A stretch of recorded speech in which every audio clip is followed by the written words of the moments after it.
हमारे खास मेहमान हैं यहाँ रामनगरी की पावन धरती पर मनोज मुंतशिर जी। जय सिया राम।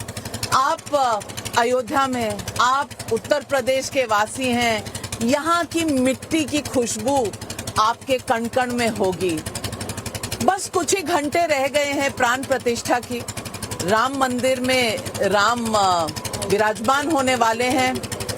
क्या भाव हैं? आप उत्तर प्रदेश में बहुत से उतार चढ़ाव देख चुके होंगे राम जी के। आपके मन में आज क्या भाव? हमारे पूर्वजों ने 500 साल इस दिन का रास्ता देखा है। बड़ा सौभाग्य है हमारा कि हमारे पुरखों ने, हमारे बड़ों ने, हमारे बुजुर्गों ने जहां ढहते हुए, गिराए जाते हुए, टूटते हुए मंदिर देखे, वहां हम राम मंदिर को आकाश चूमता हुआ देख रहे हैं। मैं समझता हूं ये श्री राम का उपकार है कि हमें इस युग में पैदा किया। और देखिए, जब 1990 का दौर था, तुष्टीकरण की छोटी ओछी राजनीति का दौर था, तब मैं अपने स्कूल में था। मैं देख रहा था क्या हो रहा है। मैं तो अमेठी का हूं, यहीं ज्यादा दूर नहीं है, बगल की बात है। अखबारों के पन्ने खून से रंगे हुए होते थे। आप सुबह अखबार खोलें और पता लगता था कि इतने कार सेवकों की लाशें इसी सरजू में बहती हुई पाई गई। आज जब इसी सरजू में आचमन करके हम श्री रामलला का स्वागत कर रहे हैं, तो हर्ष और उल्लास की कोई सीमा नहीं है। सरजू जलथल जलथल रोई जिस दिन राघव हुए पराए। सरजू जलथल जलथल रोई जिस दिन राघव हुए पराए। बिरहा के 100 पर्वत पिघले, हे रघुराई तब तुम आए। ये वही क्षण है निरंजन जिसको दशरथ देख न पाए। पता नहीं कितने पिताओं ने अपने बेटों की जलती हुई चिताएं देखी हैं ये दिन देखने के लिए। पता नहीं कितने सुहागिनों की मांगें उजड़ गईं। पता नहीं कितनी बहनों की राखियां भाई की कलाई को तरसती रह गईं। और वो दिन 22 जनवरी अब हमारे सामने है। मैं क्या बताऊं, मैं तो खुशी से पागल हुआ जा रहा हूं। आपने बहुत कुछ लिखा है, गाया है इस अवसर के लिए। कुछ दर्शकों को सुनाए, क्योंकि जब आप शब्दों को रचते हैं तो वो दिल को छू जाते हैं। मैं तो बस यही कहूंगा कि कहां से बात शुरू करूं। मेरी चौखट पे चल के आज चारों धाम आए हैं। मेरी चौखट पे चल के आज चारों धाम आए हैं। बजाओ ढोल स्वागत में, मेरे घर राम आए हैं। कितना इंतजार किया हमने। तुमको पाके क्या पाया, सृष्टि के कण कण से पूछो। तुमको खोने का दुख क्या है, कौशल्या के मन से पूछो। नैन मेरे ये अभागे, आज इनके भाग जागे। बड़ी लंबी इंतजारी हुई रघुबर तुम्हारी, तब आई है सवारी। संदेशे आज खुशियों के हमारे नाम आए हैं। बजाओ ढोल स्वागत में, मेरे घर राम आए हैं। बहुत बढ़िया, बहुत बढ़िया। लेकिन राम आए हैं, फिर भी राम के साथ कई तरह के ऑब्जेक्शंस भी आए हैं।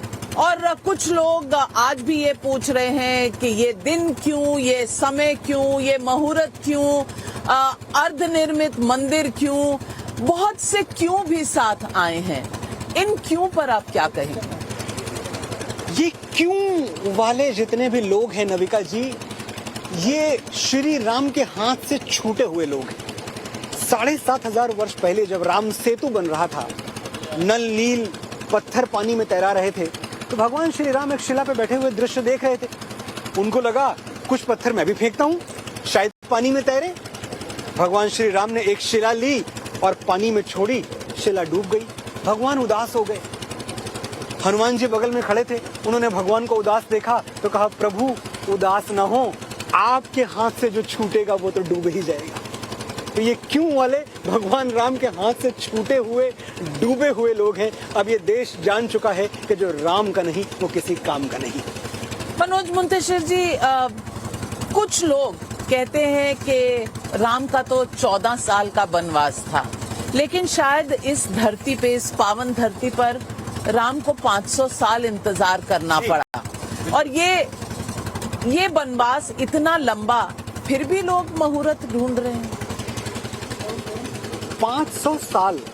और अगर मैं मॉडर्न इंडिया की बात करूं, क्योंकि कुछ लोग ना जब तक दस्तावेज ना दिखा दो, जब तक पेपर ना दिखा दो, मानते नहीं है। चलिए इनको पेपर दिखा के इनसे बात करते हैं। 1895 1895 में पहली बार कोर्ट में याचिका दायर की गई कि ये जो सरजू का किनारा है ये श्री राम की जन्मभूमि है, किसी आबर बाबर डाबर गाजर की मस्जिद नहीं है। पहली बार ये पिटीशन दायर हुआ। 2019 में माननीय उच्चतम न्यायालय ने ये बात मानी कि हाँ ये राम जन्मभूमि है। 1885 से 2019 तक 134 साल हम इस देश में ये सिद्ध करते रहे कि पहले राम हुए थे कि बाबर। हम इस देश में ये सिद्ध करते रहे कि पहले त्रेता युग आया था कि पहले कलयुग, पहले समरकंद बसा था कि पहले अयोध्या बसी थी, पहले बाबर नामा लिखा गया था कि पहले वाल्मीकि रामायण लिखी गई थी। क्या विडंबना है, कैसे लोगों के हाथों में हमने सत्ता दे रखी थी, कैसे लोगों के हाथों में हमने शक्ति दे रखी थी जिन्होंने राम को ही नहीं अपनाया। लेकिन कई लोग हैं जो कह रहे हैं 22 तारीख शुभ नहीं है, 22 तारीख को हम राम मंदिर नहीं आएंगे, किसी और मंदिर जाएंगे। राम मंदिर किसी के कहने से क्यों जाया जाए, बाद में जाया जाएगा। तमाम तरह की चीजों पर लोगों की ऑब्जेक्शंस हैं और उन्होंने इनविटेशंस तक ठुकरा दिए हैं। अब ये निमंत्रण, कुछ लोग सोचते हैं कि अगर वो चुने गए हैं तो शायद राम की कृपा उन पर है, और कुछ है जिन्हें चुना गया, जिन्हें निमंत्रण दिया गया, बुलाया गया, लेकिन ठुकरा दिया। देखिए, जिन लोगों ने रामलला का निमंत्रण ठुकरा दिया ये वही लोग हैं जो ये दावा करते थे कि मंदिर तो हम भी बना देते। ये मंदिर बनाते जो रामलला के बुलाने पे चल के यहाँ तक आ नहीं पाए, ये राम का मंदिर बनाते। क्या बात करें इनके बारे में। और निमंत्रण पत्र जो लोगों तक पहुंचा है, देखिए मैं ये देख रहा था, मैं लिस्ट देख रहा था लोगों को, वो ऐसा नहीं है कि कोई विशेष कैटेगरी बनाई गई है कि जो एक विशेष पार्टी के समर्थन में है वही आए। वो निमंत्रण पत्र श्री इकबाल अंसारी जी को भी गया है। बड़े बड़ों को नहीं पहुंचा, बड़े बड़े जो अपने आप को गिनाते थे उन तक निमंत्रण नहीं पहुंचा। कौन है इकबाल अंसारी जी? मुस्लिम पक्ष के पैरोकार जो जीवन भर ये लड़ाई लड़ते रहे कि यहाँ इस जगह पे राम का मंदिर नहीं बाबरी मस्जिद बननी चाहिए। उनको हमने ससम्मान इनवाइट करके बुलाया। हम तो ऐसे हैं, इतना बड़ा हृदय है हमारा, आज राम की धरती पे खड़े हैं हम। मैं हिंदुत्व की परिभाषा बता के जा रहा हूँ आपको नविका जी, और मैं चाहता हूँ पूरी दुनिया नोट कर ले। जिसमें गिरती हैं सभी नदियां वो सिंधु हैं हम। जिसमें गिरती हैं सभी नदियां वो सिंधु हैं हम। सारी दुनिया को वतन कहते हैं, हिंदू हैं हम। अयम निजः परो वेति गणना लघु चेतसाम उदार चरिता नाम तो वसुधैव कुटुंबकम। हम ये मानते हैं। हम ही तो है ना जो रोज सुबह मंदिरों में घंटी बजाते हैं और क्या कहते हैं, सर्वे भवन्तु सुखिनः सर्वे सन्तु निरामया। सर्वे यानी सब, हिंदू नहीं, मुसलमान नहीं, क्रिश्चियन नहीं, ईसाई नहीं, हर कोई प्राणी मात्र पर दया करें प्रभु। हम ये मानने वाले लोग। और हमारी खुशी, हमारे उत्सव का क्षण, मुझे थोड़ी सी नाराजगी तो होती है कि आज इसमें विघ्न मत डालो। आज बस जश्न मनाओ, आज उत्सव मनाओ। मेरी चौखट पे चल के आज चारों धाम आए हैं। लेकिन कुछ लोगों को आज भी बाबरी याद आती है, वो विवादित ढांचा याद आता है। क्या ये लोगों में कहीं डर, दुर्भावना, और कोई कहता है कि अब कलयुग आएगा, दलितों के बुरे दिन आएंगे, कोई कास्ट सिस्टम, जातिवादी की बात कर रहा है, कोई अभी भी पुराने काल की विवादित ढांचे की बात कर रहा है, कोई कह रहा है कि मस्जिदों में आ जाओ सब, कहीं ये बाकी मस्जिद भी ना गिरा दिए जाएं।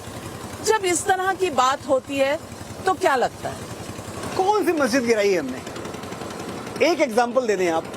मैं इतने बड़े चैनल पे बोल रहा हूँ, मैं जानना चाहता हूँ। 1992 मस्जिद गिराई थी हमने? कोई मस्जिद थी नहीं। क्या बात कर रही हैं आप? कौन सी मस्जिद थी? तोड़े हुए मंदिर के मलबे से बना हुआ एक ढांचा था जो हमने तोड़ा था। हमने कभी कोई मस्जिद नहीं गिराई। किसके खिलाफ रहे हैं हम? कोई बतलाए काबुल जाकर मैंने कितनी मस्जिद तोड़ी। अटल जी ने कहा था, भूभाग नहीं शत शत मानव के हृदय जीतने का निश्चय, हिंदू तनमन, हिंदू जीवन, रग रग हिंदू मेरा परिचय। 22 तारीख को आप वहाँ होने वाले हैं? 22 तारीख को मुझे निमंत्रण भेजा गया है। मैं बड़ा खुश हूँ। मैं निमंत्रण पत्र मेरे घर पे आज ही पहुंचा है और मैं ये समझता हूँ कि चाहे दुनिया इधर की उधर हो जाए, लेकिन मैं 22 तारीख को रामलला के दरबार में सर झुकाने जरूर पहुंचूंगा। मैं तो रामलला की मोहक छवि सोच रहा हूँ कैसी होगी। नील गगन से सांवरे कोटि सूर्य सा तेज, नारायण तज आए हैं शेष नाग की सेज। राघव राघव रटते थे युग युग से दिन रैन, आज प्रभु ने दरस दिया धन्य हुए हैं नैन। बहुत धन्य हुए हैं नयन, लेकिन बहुत जद्दोजहद रही। यही आपने सरयू की बात की, ये सरयू लाल हो गई थी। आज शायद कार सेवकों को याद करने का भी समय है। कुछ लोगों का कहना है कि कार सेवकों को तो बुलाया नहीं गया। तमाम तरह की राजनीति कहीं ना कहीं चल रही है इसको लेकर कि जिन्हें बुलाया गया वो आएंगे नहीं और जिन्हें बुलाना जाना चाहिए था उन्हें बुलाया नहीं। इस राजनीति के परे आपकी एक बात बहुत सही है कि ये जो दिन आया है ना, ये बड़े बलिदानों के बाद आया है। ये जो तारीख आई है 22 जनवरी 2024, ये हमारे कैलेंडर पे अपने आप चल के नहीं आई है, ये हमने बलिदानों के बल पे कमाई है। कुछ नाम आज हमें याद करने चाहिए जो बहुत जरूरी हैं। वो सभी कार सेवक जिनके शव इसी सरजू में तैरते हुए देखे गए, हम उन सबको नमन करते हैं, सर झुकाते हैं। हमें याद आते हैं हमारे कवि कुल के पितामह भारत रत्न श्री अटल बिहारी वाजपेयी, जीवन भर गाते रहे, राम लला हम आएंगे मंदिर वहीं बनाएंगे, राम लला हम आएंगे मंदिर वहीं बनाएंगे। और लोग उनका मजाक उड़ाते थे, कहते थे अटल जी कहते हैं मंदिर वहीं बनाएंगे पर डेट नहीं बताएंगे। अब हमने क्या सुना है कि जो निमंत्रण पत्र है वो उनके घर भी भेज दिया गया है जो कुर्ते के ऊपर जनेऊ पहनते हैं, और लिफाफे पे भगवा स्याही से लिख दिया गया है 22 जनवरी 2024, लो बता दी डेट। और राम की लीला देखिए, राम मंदिर की डेट पूछने वाले आउटडेटेड होकर धूल फांक रहे हैं, और यहाँ मैं और आप अयोध्या में हैं, यहाँ लाखों श्रद्धालुओं की पगधूली से आकाश का रंग भगवा हो चुका है। तो मनोज मुंतशिर जी, अब मुझे लगता है 72 घंटे रह गए हैं। 500 साल हम सब ने इंतजार किया, रामलला टेंट में रहे, सलाखों के पीछे रहे। अब जब जा रहे हैं तो कैसे हम उनका स्वागत करें राम मंदिर में, गर्भगृह में? भगवान श्री राम के आदर्शों पर चलने की कसम खाएं, शपथ लें, सौगंध लें और मानस पढ़ें। हम इतने वर्षों तक, पूरी दुनिया हमारा मानस पढ़ती रही और हम स्वयं अपने मानस से बहुत दूर रहे हैं। हमने अलग अलग तरीके से मानस, कहीं व्हाट्सएप पे पढ़ लिया, कहीं टीवी पे किसी ने उसकी विवेचना कर दी। हमें मानस जाके पढ़नी चाहिए। जो भगवान राम के आदर्श थे, भगवान राम ने जो रास्ता दिखाया, भाई कोई तो कारण होगा कि वो मानव रूप में जन्मे। थे तो देवता, थे तो भगवान, तो मानव रूप में क्यों जन्मे? मानव रूप में जन्म लेने का सिर्फ एक कारण था कि आप मेरे जैसे बन सकते हो, आपके अंदर भी रामत्व जाग सकता है। श्री राम के आदर्शों का पालन करने की सौगंध लें। इस देश में राम राज्य का शुभारंभ हो चुका है, और राम राज्य है क्या? नहीं दरिद्र को दुखी न दीना। एक ऐसी दुनिया, एक ऐसा भारत, हम इसका सपना देख रहे हैं जहां कोई दीन ना हो, कोई दुखी ना हो, कोई रोगी ना हो, कोई बीमार ना हो। 2019 में पहली बार ये पता चला कि हाँ अब मंदिर बनेगा। आप देखें, उसके बाद आप इसे संजोग कह लें, मैं इसको राम की लीला कहता हूं। 2019 में इस बात की पुष्टि होती है कि राम मंदिर बनेगा, रामलला अयोध्या में आएंगे, और कुछ वर्षों के भीतर ही हम दुनिया की 5वीं सबसे बड़ी अर्थव्यवस्था बन जाते हैं। 5वीं सबसे बड़ी इकोनॉमी। गर्व होता है आपको? मेरी तो छाती फूली हुई है। 2029 तक का टारगेट था कि हम $5 ट्रिलियन की इकोनॉमी बनेंगे। ऐसा नहीं होगा, 29 आएगा ही नहीं, 27-28 तक हम $5 ट्रिलियन की इकोनॉमी बन जाएंगे। तरक्की, सफलता, खुशियां। नहीं, आप मोदी भक्त हैं, ये इल्जाम लगेगा आप पर। हाँ, सही बात है। जब मैं कहता हूँ भारत माता की जय, कहते हैं मोदी भक्त है। जब मैं कहता हूँ राम लला हम आएंगे मंदिर वहीं बनाएंगे, मोदी भक्त है। जब मैं कहता हूँ एक ही नारा, एक ही नाम, जय श्री राम, मोदी भक्त है। जब मैं सिपाहियों के साथ खड़ा होता हूँ, जब मैं भारत माँ की जय बोलता हूँ, जब मैं वंदे मातरम बोलता हूँ, तो मैं मोदी भक्त हो जाता हूँ। अब मैं क्या करूँ इसका? मेरा कोई संबंध किसी पार्टी से, किसी दल से, किसी राजनीतिक व्यक्तित्व तक से नहीं है। मैं इतना न्यूट्रल हूं, लेकिन क्या करूं? मैं अपने राम की बात ना करूं, मैं अपने राष्ट्र की बात ना करूं, मैं अपने फौजियों की बात ना करूं। आदि पुरुष के मनोज मुंतशिर और आज के मनोज मुंतशिर में कुछ चेंजेस आए हैं? देखिए, अगर माँ सरजू मुझसे नाराज होती तो मुझे राम कथा सुनाने के लिए सरजू के तट पे अयोध्या नहीं बुलाती। आदि पुरुष में मुझसे कुछ भूल हुई, मैंने उन भूलों के लिए सर झुका के क्षमा मांगी। जितने भी सनातनी हैं, जितने भी साधु संत हैं, महात्मा हैं, जिनका भी दिल दुखा है, मैं उनसे एक बार फिर से बहुत विनम्रता के साथ अपनी गलती स्वीकार करता हूँ। मुझसे भूल हुई, लेकिन मैं ये भी जानता हूँ कि भगवान श्री राम ने मुझे ये भी कहा कि इस गलती पे रुकना मत, इस गलती को सही करने का एक तरीका है, मेरे बारे में और लिखो, और ज्यादा लिखो, और गुणगान गाओ। और इसीलिए बड़े गर्व से बता रहा हूँ मैं आपको नबिका जी, जो सबसे ज्यादा गाए जाने वाले भजन है श्री राम के, वो सब मेरे लिखे हुए हैं। राम सिया राम जो सबसे ज्यादा चल रहा है चारों तरफ, आप गा के देखिए। सुनाइए, ऐसे हम नहीं सुनेंगे। गा तो नहीं सकता मैं, आप जानती हैं मैं। थोड़ा बहुत तो गा ही सकते। जन्म जन्म की खोज बताएं, राम से चल के राम पे आए। प्रेम कोई हम और न जाने, राम से रूठे राम से माने। राम सिया की करुण कहानी, एक है चंदन एक है पानी। राम सिया राम जय जय राम। राम सिया राम जय जय राम। मनोज मुंतशिर जी हमारे साथ जुड़ने के लिए, और टाइम्स नाउ नवभारत के सभी दर्शकों की तरफ से आपको बहुत धन्यवाद करती हूं और स्वागत करती हूं इस पावन धरती पर आपका, जो आपकी है। आपने कहा आप मेजबान हैं, लेकिन जो हर्ष आपके चेहरे पे दिख रहा है, जो खुशी आपके चेहरे पे दिख रही है, बयान कर रही है करोड़ों हिंदुस्तानियों की मन की बात। जय सिया राम।